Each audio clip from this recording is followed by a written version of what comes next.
Hello, hello, hello. This is Mr. Bigland, and this is GCSE Film Studies. And today's topic is going to be regarding a brief history of teenagers. This topic is linked to your two comparative set texts, which are A Rebel Without a Cause and Ferris Bueller's Day Off. So, what we are going to be talking about is the historical context of teenagers and how that applies to our two set texts. As always, before we start any new piece of work, what we need to look at is why we are studying this particular topic and why we are studying it now. So why this? Well, examining the historical context that surround a film is an important higher order skill. It's one of those skills that allows you to access the higher mark bands, and alongside cultural context, political context, historical context is extremely important in creating a link between events in history and the events in the film. It's also a skill that is useful across a variety of different subjects. History, for obvious reasons, but also English literature, where looking at historical context is also very important when doing your analysis of a text. But why now? Well, learning about teenagers is an important contextual element to our study of Rebel Without a Cause and Ferris Bueller's Day Off. Both films revolve around the relationships of teens with adults and the relationships of teens with each other. So an understanding of how teenagers became such an important demographic, and demographic means social group, of American culture, it helps improve our understanding of the dynamics between those relationships. So I'm going to make it what might seem like an outrageous statement, and that statement is teenagers didn't exist. Now, I'm not for 1 second suggesting that the ages of 13, 14, 15, 16, 17, 18 and 19, the teenage years, didn't exist. You didn't just jump from being 12 years old to 20 years old. What I mean by the fact that teenagers didn't exist is that the stereotypical life of teenagers that we associate with that age group and that period of people's lives, that didn't exist. Because what used to happen was at the age of 12, 13, 14, if you were lucky, you finished school and you went straight into the world of work. And therefore, you didn't get to do all those stereotypical behaviours and acts that we associate with being a teenager. You didn't go to school until you were 18. You didn't date girls. You didn't date boys. You didn't hang around with other teens at the evening and at weekend. None of that actually happened prior to the late 1940s. And to understand why that's the case, what we need to do is we need to learn a little bit about United States history, because, as still is the case today, the USA sets the benchmark, sets the precedent that the rest of the Western world generally followed. So what we're going to look at is the evolution of teenagers and how that age group of 13 to 19 started to exhibit and started to show the stereotypical behaviours that we now associate with being a typical teenager. So we're going to start off in the early 1900s, and it was a very, very different place for children in the early 1900s in America.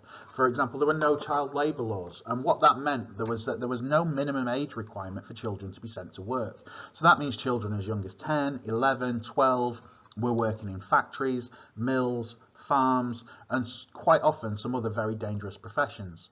In fact, 18% of all American workers were under the age of 16. So the chances are that if you were in 1900s America and you were under the age of 16, you wouldn't be in education, you would be in the world of work, and if you were coming from a poor background, the chances are that that job would be quite a dangerous profession. By the 1920s, things had started to change, and labour laws were beginning to be introduced, and those labour laws would have made it illegal to employ children below the age of 16, especially in industries like farming, mining and factory work, which were considered to be quite dangerous. But before that happened, the Great Depression struck. Now, the Great Depression was precipitated by the Wall Street crash, and what essentially it was a period of 20 years where unemployment and poverty in America, especially in the poorer areas of America, absolutely skyrocketed. And not just that there weren't any jobs for children, there weren't any jobs for anybody. And that happened and continued until the early 1940s. Now, in the 1940s, those labour laws were finally enacted, and those labour laws were tightened, meaning that children were no longer sent to work at such a young age. But that also coincided with changes in education as well, which meant children were now staying in school longer, becoming more educated, and starting to have a lot more free time on their hands away from adult supervision. So now we're into the early 1950s, and the economic recovery after the Second World War and the movement of the US of the population from living in the more rural areas to the more urban areas, like the areas closest to the cities, led to a variety of changes. So technology in factories meant that there was less need for child labour. The population moved closer to the cities, as that's where the majority of the jobs now were, because the factories needed to be close to the cities for their labour. They also needed to be close to the cities because that's where the major transport networks were. And children stayed in school longer and therefore received a higher level of education. And the mechanisation of industries led to more skilled workers being required. And all this led to children not being required to be in the world of work. So by the late 1950s, what did we have? Well, this is when teenagers actually began to exist. This is when the teenagers that we consider when we think of teenagers, this is when that particular type of teenager began to be seen. And there were a variety of reasons for that. They had more free time and spent more of their time amongst other teenagers and away from adults. They were in school longer. They were able, due to the cars and buses, be able to go to schools further away from their families. And this meant that they had more free time in general. They had more money to spend, and companies started to market these teenagers specifically. One of the major impacts of technology at that time was the start of the wide availability of cars. And this gave teenagers a private space away from adults. And that led to a more modern form of dating, which up until that point didn't happen. Now, to understand what dating was like previous to the late 1950s, well, imagine you've met a young man or a young lady and you want to date them, okay? Well, what you would have to do is you would have to go around to that person's house and you would sit in a room either with their parents or in a room next to their parents, and you would spend the entire evening of your date, in inverted commas, being supervised and chaperoned by the parents of whoever it was you were with. Now, with the rise of the automobile, with cars and teenagers getting access to cars, what happened was they now had a private space away from the adults, which meant that dating took on the form that we kind of imagine it to be today. And then you had things like being able to go to a diner together, being able to go to a drive-through, being able to go to the cinema, because they were able to access these places with their automobiles. It also, the late 1950s, this is where moral panics began. And the moral panics were about the delinquency, the behaviour, the bad behaviour of teenagers. And because they had more time on their hands and were being supervised a lot less, the stereotypes of teens being troublesome and getting in trouble and breaking the law, that's when that stereotype was firmly established. So we had the rise of motorcycle gangs and different types of clique, and you'll see that in A Rebel Without a Cause, and you will see that quite obviously in the way that Rebel Without a Cause presents the characters of Buzz and Jim. So we're past the 1950s now, we're into the 1960s, and whilst the 1950s were the start of teenagers becoming to be considered a social group all of their own, the 1960s firmly established and consolidated the concept of the teenager. TVs were starting to become commonplace in people's homes, and there were specific shows, usually music related, that targeted a teen market. An example of that is the Ed Sullivan Show, which one episode of the Ed Sullivan Show had the Beatles, the band The Beatles, performing on it, and in America that show had 73 million people, which was at that time round about a third of the population, watching the same TV show. Teen culture was advancing and splitting off into different cultural subgroups, and usually this was again linked to music. There was the more friendly rock and roll type bands represented by the Beatles and Elvis Presley, but there was also an underground rock and roll that we kind of associate more with the motorcycle gangs and leather jackets and flick knives and greased back hair and those kind of aspects of teen culture. Teens now had more money to spend. Companies were taking advantage of this, and you can see on the PowerPoint there specific products. They've got a Motorola radio, wireless radio there, and again linked to music, because that was very much kind of the driving force in promoting kind of this idea of the teenager. By the end of the 1950s, teens were estimated to spend between $7 billion and $9 billion a year. And it also started to show in fashion. So teens started to have individual fashions which were purely worn by them rather than kind of hand-me-downs from adults or adults buying clothes for teenagers. Fashion started to be marketed at teenagers. Teenagers began to go and shop for their own clothes rather than being bought them. And examples of that include things like mini skirts and leather jackets, and things like hipster jeans became popular, whereas before jeans were considered to be very much just workwear.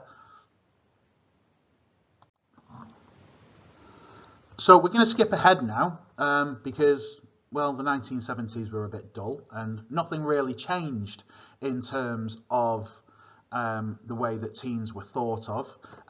There were advancements in technology, there were advancements in the type of music and the variety of music that was targeted at teens, but we're going to skip right ahead to the 1980s. Now, the 1980s brought another shift in how teenagers, and especially those from more well-off backgrounds, were perceived and treated. And again, a lot of it was cultural. So TV stations like MTV meant that teens now had whole TV stations, whole channels, playing content which was designed specifically and purely for them as an audience. Teenage subgroups became more common and more varied. So we've got the beginnings of those established teen stereotypes of the jock and the goth and geeks, and specific products and media were marketed as those individual subgroups. There were specific TV shows and films and fashion and music which were aimed at those specific different subgroups of teenager. Suburban teens had much more wealth, and the boom of the 1980s economy led to a lot more materialism amongst teenagers. They wanted everything. They wanted the new cars, they wanted branded clothes, they wanted the latest technology. And quite often, especially in the richer suburban areas where both parents were starting to work for the first time and therefore creating a lot more income for the family, they got them. They got all this materialistic, all these materialistic belongings. In the 1980s, there was a judgment that teenagers had it easy. There was no challenge to being a teenager anymore. But it is widely recognised as the beginning of the mental health crisis in teenagers, and that continues to this day. High expectations of academic success and increased peer pressure alongside rising drinking and drug taking all contributed to a sense that teenagers, whilst on the surface had it all, on the surface had everything that they desired, that underneath these teenagers were starting to become dissatisfied with their lives because they didn't earn any of these things themselves. It was just given them on a plate. Now, that actually might sound something familiar to your experiences as a teenager. So how does that evolution of the teenager help us when we're talking about our set texts? Well, there's a few things that I want you to consider. So in our first film, Rebel Without a Cause, it focuses on two areas of Jim's life: his relationship with his parents and his relationship with other teens, and most notably his relationship with Judy, Plato, and to a lesser extent Buzz. So when you are watching that film and when you are trying to think of how the history of teenagers links to that film, I want you to consider the following. How does the teenage behaviour that we witness in the film mirror the historical view of teenagers, especially the historical view of teenagers in the 1950s?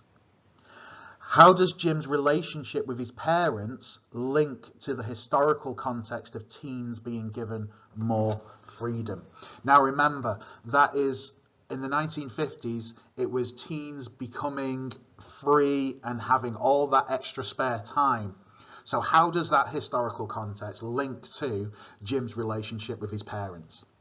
And the final thing I want you to consider for Rebel Without a Cause is, how are the frustrations and behaviours that Jim exhibits what we consider to be stereotypical teen behaviour?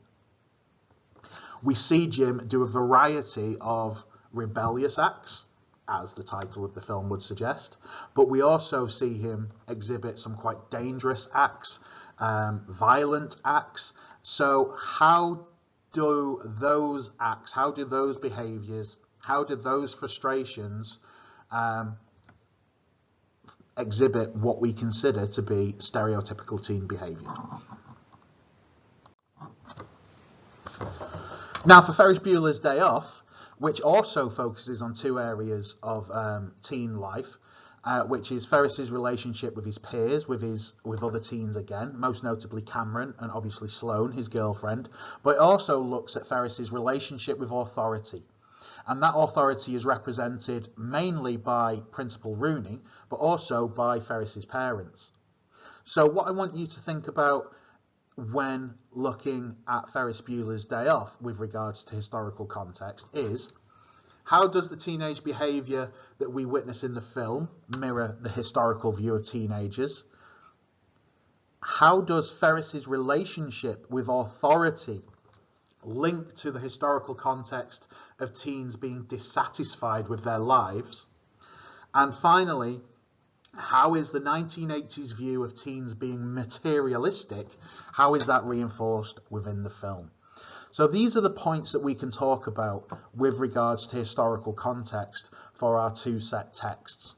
And what talking about historical context within your answers will allow you to do is it will allow you to access those higher mark bands. It will allow you to think more critically about the two films and also what aspects those two films have in common with regards to, even though they're 30 years apart in their representation of teenagers, what are the commonalities, what are the common things between those teenagers in Rebel Without a Cause and in Ferris Bueller's Day Off?